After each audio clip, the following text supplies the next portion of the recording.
Hi folks, how are we doing? This is Julien Masson from Adrenaline Combatives. So what we're going to do today is we're going to speak about how to generate enough power to knock somebody out. Really, the most important thing when it comes to generating power is to understand that mass plus speed equal power. So if you take a stone, a pretty heavy stone, and you just throw it at somebody like that and it lands on somebody's head, it's going to hurt. Okay, but it's not going to hurt as much as if you take the same stone and throw it as hard as you can. Okay, because what will you have done on the second time that you haven't done the first time is maximizing the speed of that mass that you were holding, and that's why mass plus speed equal power. So if you want to generate power, you need to learn to launch your body weight in the direction where you're going. Okay, and you want to do that in a very specific way because you don't want to hurt yourself. You want to hurt the other person. Okay, should you have to, of course.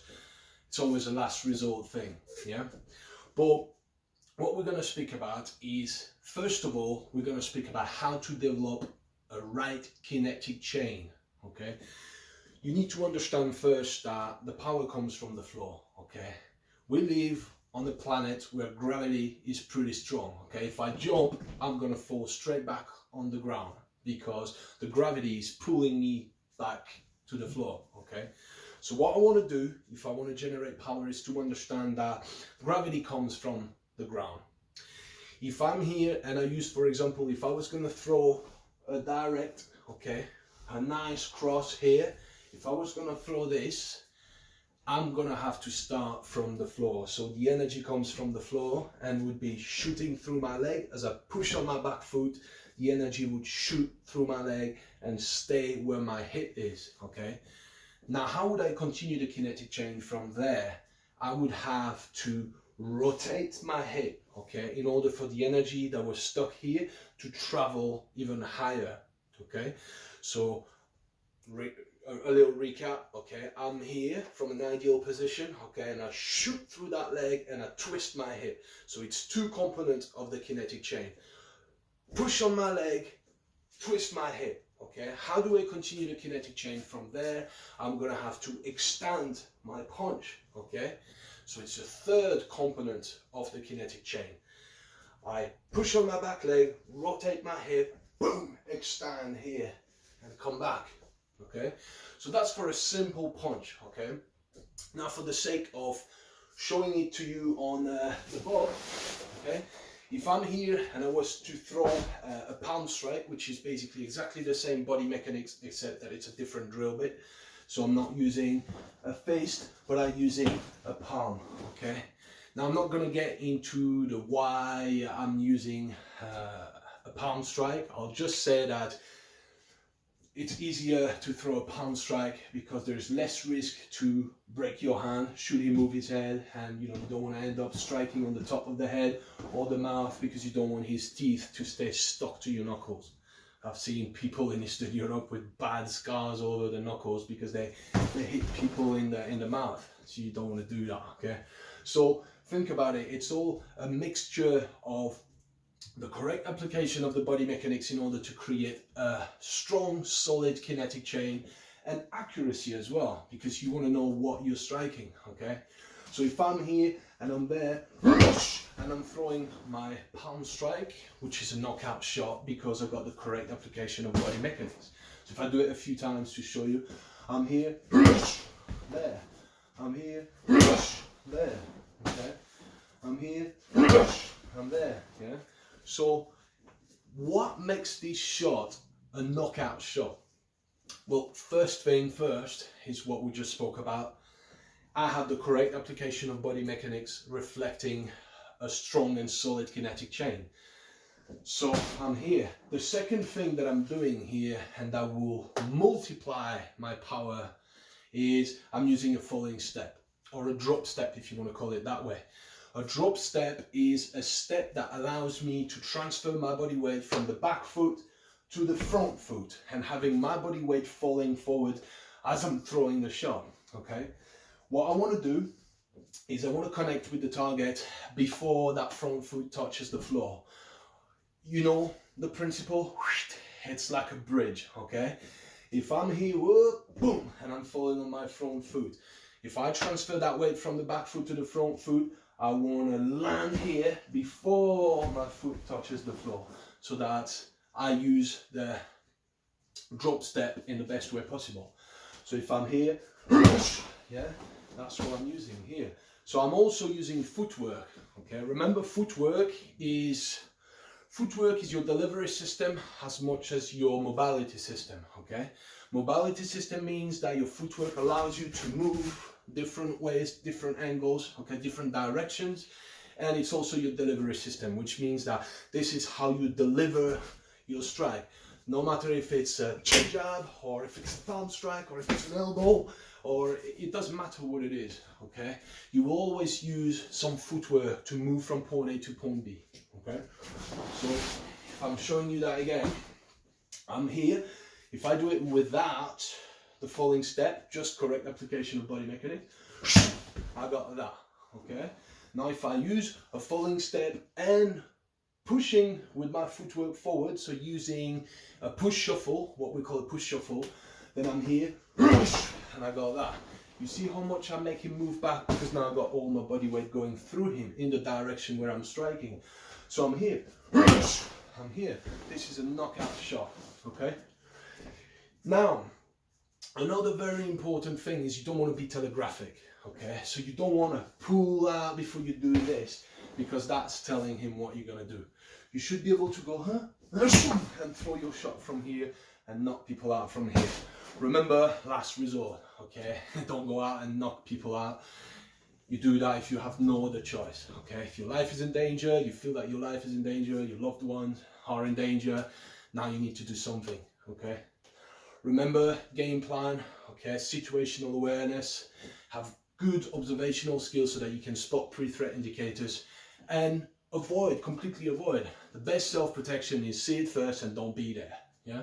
So remember that. What I'm showing you now is last resort, okay? So, being non-telegraphic, okay? Avoid pulling before you do this. You should be able from here to throw your shot. No matter what shot it is, you should be able to throw it from a non-telegraphic platform, okay? Using the fence, Geoff Thompson, the fence, you should be able to throw your shot non-telegraphically, okay? Now, the last thing that's very important if you want to develop enough power to knock somebody out is precision as well, okay? I always say you need to be a spine hunter. So by spine hunter, I mean that the line of the spine, regardless of where you are around the target, you need to aim for the line of the spine, okay? The analogy that I'm going to use is the analogy of the punch bag, okay? The punching bag that you hang, okay? The long one or short one. Have you ever tried and punch that punch bag and not hit it right in the middle? You hit it a bit side and it starts rotating, yeah?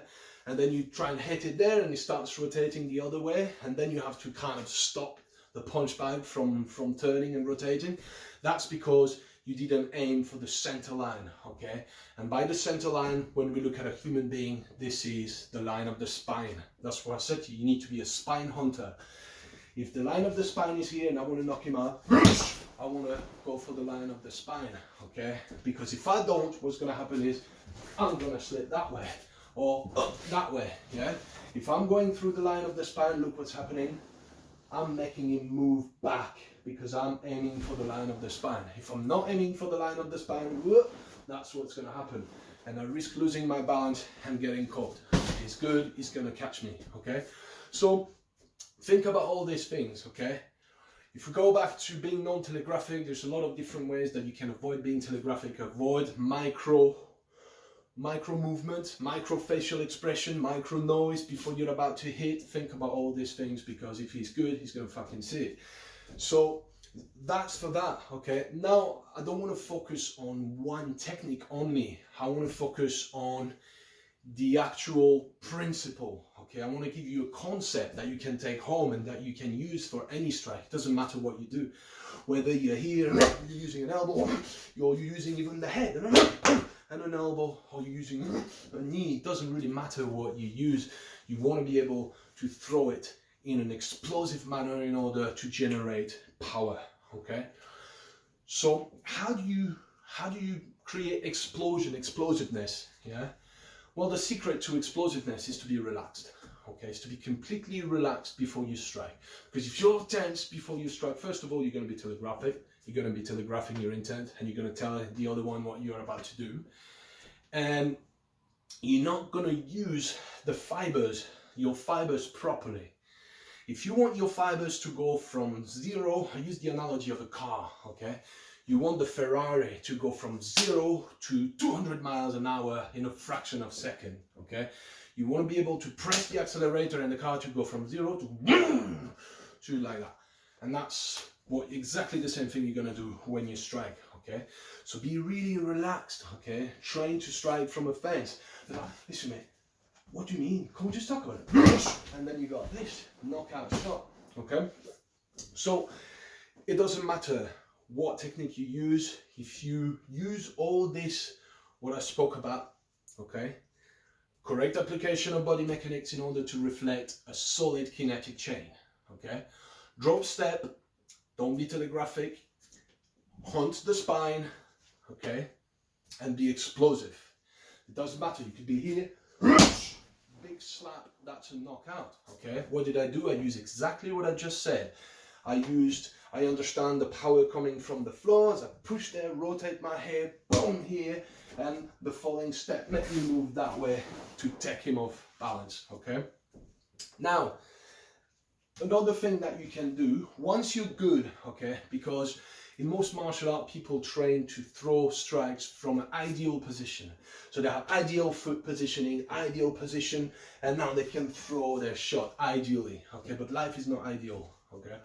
And mostly in combatives, this is where you're going to train to throw strikes from a restricted position, from a position that is not ideal, from a position that you don't feel comfortable throwing shots from. And that's very important, because you don't choose when you're going to fight, you don't choose where you're going to be attacked and how you're going to be attacked. So you need to be able to throw shots from any angles, okay? With power, with enough power to knock somebody out. So look, for example, using the example of the slap. If I'm here and think about the body mechanics of a slap, we're going to make it big at first, because when you're a beginner and you teach something to beginners, then you want to make it big so that people can see. You want to exaggerate, okay, which is what I'm going to do now. But as you get better, your body mechanics are going to get more and more compact and more compact, because you're going to understand the body mechanics and you're going to gain more power, okay? Remember, this is all about motor programming, neural motor programming, okay? Programming your motor memory through neural bridges, okay? With repetitions. Repetition is the mother of all skills, okay? So if I'm here throwing a big slap this way, okay? This is the body mechanics there. Bam, big slap this way, plus the falling step, big slap that is gonna take his fucking head off. Now, what if I want to knock him out from restriction? Now imagine my hands are here, right on the inside of his hand. I should be able to knock him out from there. How do I generate power from there? Exactly the same way. I'm going to use the correct application of body mechanics to create a strong kinetic chain and use the falling step and hunt for the spine. So I could be here. That's still. That's still a knockout shot, okay? Even though I'm striking from how much distance do I have from there? That much distance, okay? To generate enough power to knock him the fuck out. So once you understand these principles, it doesn't matter what you use, okay? You could be here, use an elbow, yeah, even a rake, it doesn't matter what you use, okay? You could be striking to the side and throw your palm strike. It's always done with the same body mechanics, and it's always a knockout shot, okay? Same thing with there. Double slab, an elbow, doesn't matter what you do, it's always done explosively, and it's always done in a way that's going to knock him out, because you don't want to do too many things, okay? Ideally, you want to be able to deal with somebody with one move, okay? It's not easy, it takes a lot of practice. Can people get knocked out with one shot? Yes, absolutely. It's been shown in so many CCTV footage, and it happened. Okay, so That's for that. Once you understand these concepts, you'll be able to take your striking to the next level. Okay? Keep training.